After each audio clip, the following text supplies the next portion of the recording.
حضرت شیخ سعدی رحمۃ اللہ علیہ بیان فرماتے ہیں کہ ایک مرتبہ دمشق میں سخت قید پڑ گیا اور نوبت یہاں تک آن پہنچی کہ سبزیوں کو ٹڈیاں کھا گئیں اور ٹڈیوں کو انسان کھا گئے۔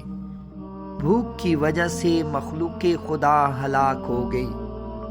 شیخ سعدی رحمۃ اللہ علیہ فرماتے ہیں کہ ایک دن میری ملاقات ایک ایسے شخص سے ہوئی جو بہت مالدار تھا۔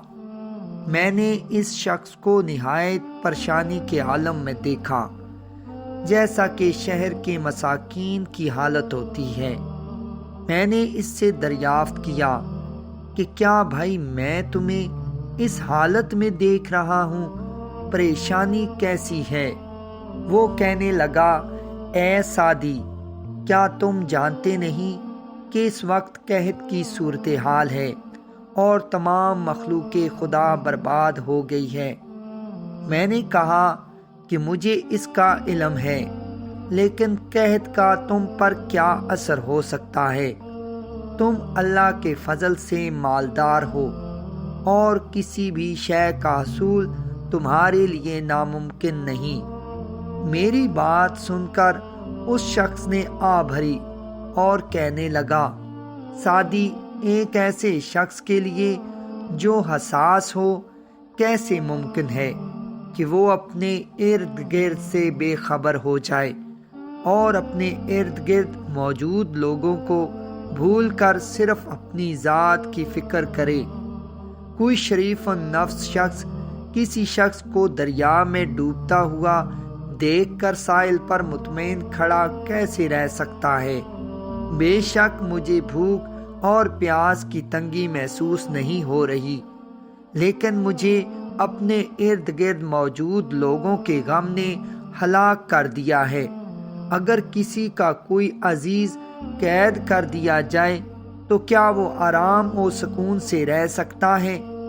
حضرت شیخ سعدی رحمۃ اللہ علیہ اس حقائق میں بیان کرتے ہیں کہ معاشرے میں رہنے کا بہترین اصول یہ ہے کہ اپنے ارد گرد موجود لوگوں کے دکھ درد کو محسوس کیا جائے اور اگر ممکن ہو سکے تو ان کی تکلیفوں کو دور کرنے کی کوشش کی جائے۔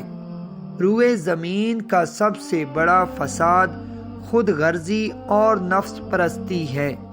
انسانوں میں بے شمار لوگ ایسے ہیں جو دوسروں کے نفع و نقصان سے بے پرواہ ہوتے ہیں اور اپنی زندگیوں اور آسائشوں میں مگن رہتے ہیں۔ پھر وہ اپنی اس پرتعش زندگی کی بدولت اتنے دلیر ہو جاتے ہیں کہ اپنے معمولی سے فائدے کے لیے دوسروں کا بڑے سے بڑا نقصان بھی کرنے سے نہیں چوکتے۔ اگر کوئی شخص اس شخص جیسا حساس ہو جائے جس سے متعلق حضرت شیخ سعدی نے بیان کیا ہے تو حقیقت میں دنیا بہشت کا نمونہ بن جائے۔ ناظرین، اگر آپ کو ہماری ویڈیو پسند آئی تو لائک کے ساتھ ساتھ شیئر بھی ضرور کیجیے گا، اور اگر آپ ہمارے چینل حب اسلام میں نئے ہیں اور آپ نے ابھی تک ہمارے چینل کو سبسکرائب نہیں کیا تو جلدی سے ہمارے چینل کو سبسکرائب کر دیں اور ساتھ ہی لگے گھنٹی کے بٹن کو بھی دبا دیں تاکہ ہماری آنے والی ہر نئی ویڈیو کا نوٹیفیکیشن آپ کو بر وقت مل سکے۔